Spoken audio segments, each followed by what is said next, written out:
जिन उसकी विशालता से डरकर पूरी गति से भाग जाता है। युकितो उसके लिए दुखी होता है और उसके पीछे भागता है, जबकि राक्षस उनका पीछा करता है। अचानक राक्षस उनसे टकरा जाता है और वे दोनों नदी में गिर जाते हैं। एक बूढ़ा आदमी अपनी मछली पकड़ने की छड़ी से उन्हें बचाता है। दोनों जल्दी से अपने कपड़े सुखाने की कोशिश करते हैं और युकितो जिन पर गुस्सा होता है और उसके व्यवहार का कारण पूछता है। जिन सवाल को टाल देता है और उसे बताता है कि वह केवल पीछे हट गया ताकि उसे स्वतंत्र रूप से प्रशिक्षण देने का मौका मिल सके। युकितो शांत हो जाता है और उसे फिर से ऐसा न करने के लिए कहता है। उसके बाद वे राक्षस के स्थान पर वापस लौटते हैं और एक योजना बनाने लगते हैं। जिन युकितो से कहता है कि वह उसे राक्षस के लिए चारा बनाएगा। युकितो बेहद गुस्सा हो जाता है और आपत्ति करता है, कहता है कि वह अभी भी बुनियादी बातें सीख रहा है। जब वे बात कर रहे होते हैं, राक्षस उन्हें सुनता है और करीब आता है, फिर उन पर शक्तिशाली हमले करता है। जैसा कि हमेशा होता है, जिन जल्दी से भाग जाता है, लेकिन इस बार राक्षस उसका पीछा करता है और युकितो को अकेला छोड़ देता है। युकितो तुरंत जल जादू सक्रिय करता है और राक्षस पर हमला करता है।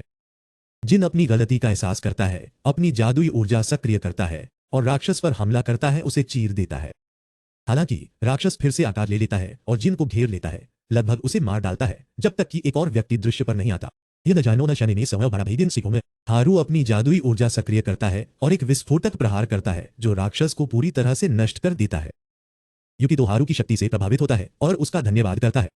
हारू उसे बताता है कि वह शायद उसे याद नहीं करता, लेकिन वह जिन का बड़ा भाई है और उसके पिता यानागी के प्रशिक्षुओं में से एक था। युकितो उसे देखकर खुश होता है और अपने अतीत से भुलाए गए लोगों की संख्या देखकर आश्चर्यचकित होता है। एक ही समय में हारू जिन को उसकी लापरवाही के लिए सजा देता है और उसे नदी की सफाई करने का काम सौंपता है। फिर हारू और युकितो घर लौटते हैं ताकि आराम कर सके और दिन ऐसे ही समाप्त होता। अगले दिन जिन अपने शरीर में तीव्र दर्द महसूस करते हुए जागता है, क्योंकि कल जो हुआ था वह युकितो को द्वीप के दूसरी ओर बाजारों में घूमने के लिए एक अवकाश यात्रा पर ले जाने का निर्णय लेता है।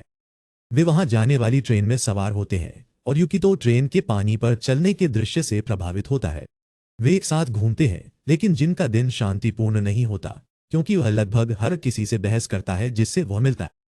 युकितो अंततः उसे पीछे छोड़ देता है और अकेले चलने लगता है। भटकते हुए वह एक जोकर को बच्चों के एक समूह का मनोरंजन करते हुए दिखता है। अचानक बिना किसी चेतावनी के जोकर का गेंद एक राक्षस में बदल जाता है जो उन पर हमला करने की कोशिश करता है। युकितो अंतिम क्षण में हस्तक्षेप करता है और उन्हें बचाता है। फिर राक्षस उसे हमला करने की कोशिश करता है। युकितो अपने जादू को सक्रिय करने की कोशिश करता है, लेकिन वह नर्वस हो जाता है और यह विफल हो जाता है। वह सोचता है कि उसका अंत निकट है। अचानक एक व्यक्ति प्रकट होता है और राक्षस पर तेज और शक्तिशाली गोलियों की बौछार करता है, इसे अंतिम प्रहार से समाप्त करता है। वह आदमी खुद को इबुकी के रूप में परिचित कराता है और युकितो से पूछता है कि क्या वह वास्तव में युकितो है। फिर वह उसे बताता है कि वह जिन और हारू का तीसरा भाई है और मास्टर यानागी का अंतिम शिष्य है। वह युकितो को एक रेस्तरां में ले जाता है जहां वे जिन को बैठा हुआ पाते हैं, पूरी तरह से आराम करते हुए। युकितो इबुकी से उसके द्वारा उपयोग किए जाने वाले हथियार के प्रकार के बारे में पूछता है और कैसे उसने एक साधारण बंदूक के साथ एक अरामेटा राक्षस को हराया। इबुकी समझाता है कि उसका हथियार साधारण नहीं है, इसके गोलियों में जादुई ऊर्जा भरी होती है जिससे वह राक्षसों को आसानी से मार सकता है। फिर वह स्पष्ट करता है कि वह जिन की शैली, हारू की शैली या यहां तक कि मास्टर यानागी की भी नहीं करता।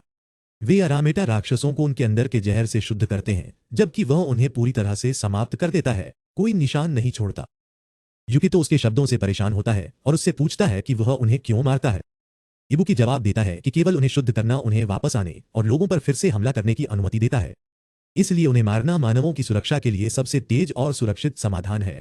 उनकी बातचीत के दौरान एक लड़की आती है और उन्हें बताती है कि राक्षस का मुख्य शरीर प्रकट हो गया है। इबुकी युकितो को समझाता है कि पिछले राक्षस केवल एक विशाल प्राणी का एक छोटा टुकड़ा था। सच्चे अरामेटा राक्षसों में दो आंखें होती है जिनके माध्यम से उन्हें मारा जा सकता है, जो पहले के राक्षस में नहीं थी। अब असली राक्षस अंततः प्रकट हो गया है। इबुकी तुरंत राक्षस के स्थान की ओर बढ़ता है ताकि उसे समाप्त कर सके, जबकि जिन और युकितो घर की ओर लौटते हैं। युकितो जिन से इबुकी की विधि पर उसकी राय पूछता है। जिन जवाब देता है कि हर किसी की अपनी विधि होती है और इबुकी की विधि लोगों को बचाने का सबसे तेज तरीका है, खासकर हाल के पर्यटकों की बढ़ती संख्या के साथ।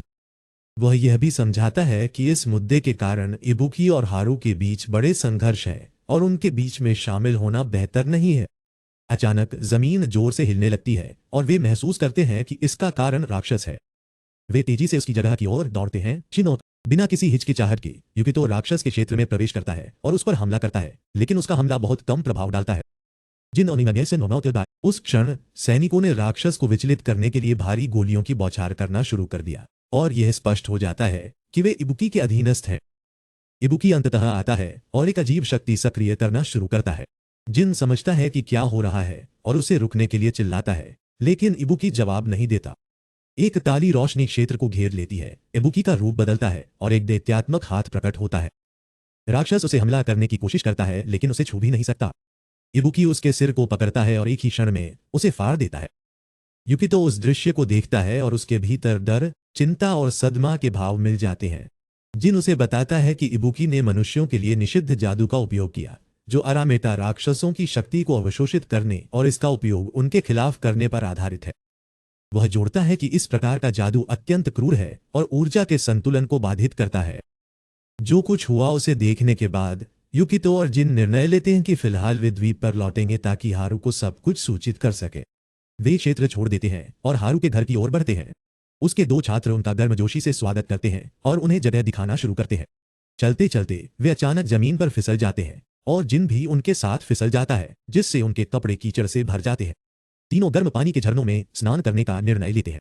इसके बाद युकितो हारू के पास जाता है, उसके साथ बैठता है और उसे इबुकी के साथ हुई सभी घटनाओं के बारे में बताना शुरू करता है। हारू जवाब देता है, कहता है कि उसके चारों ओर क्या हो रहा है, इसे समझने के लिए उन्हें जादुई ऊर्जा के बारे में बात करनी चाहिए। यह ऊर्जा हर जगह मौजूद है, लेकिन यह अयाका द्वीपों में विशेष रूप से भूमिगत बहुत अधिक केंद्रित है। जादूगर अपनी शक्ति को पृथ्वी के नीचे छिपी ऊर्जा से खींचते हैं। फिर वह जोड़ता है, इसे और गहराई से समझने के लिए अपनी आंखें बंद करें और ऊर्जा को महसूस करने की कोशिश करें। युकितो ऐसा करता है और वास्तव में एक विशाल शक्ति का अनुभव करता है। हारू उसे जल्दी से जगाता है और बताता है कि मनुष्यों को जादुई ऊर्जा में बहुत गहराई से नहीं जाना चाहिए, अन्यथा उन्हें नुकसान होगा और यह मौत का कारण भी बन सकता है। युकितो सहमत हो। हारू जारी रखता है, समझाते हुए कि इबुकी जो कर रहा है वह एक गंभीर गलती है, क्योंकि निषिद्ध जादू मानव शरीर को नष्ट करता है और अंततः उसके उपयोगकर्ता को पागल कर देता है।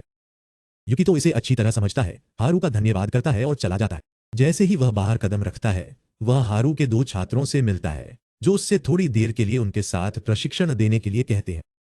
वह बिना हिचकिचाहट के सहमत होता है। तीनों बगीचे की ओर बढ़ते हैं, जहां दो छात्र ईमानदारी से उसे बताते हैं कि वे उसे एक दयालु व्यक्ति के रूप में देखते हैं और उसके साथ दोस्त बनना चाहते हैं। युकितो बहुत खुश होता है, क्योंकि उसके पास बचपन से कोई दोस्त नहीं रहा है और वह पूरी तरह से अकेला रहा है। फिर वे सुझाव देते हैं कि वह जिन को छोड़ दे और उनके साथ मास्टर हारू की देखरेख में प्रशिक्षण शुरू करे।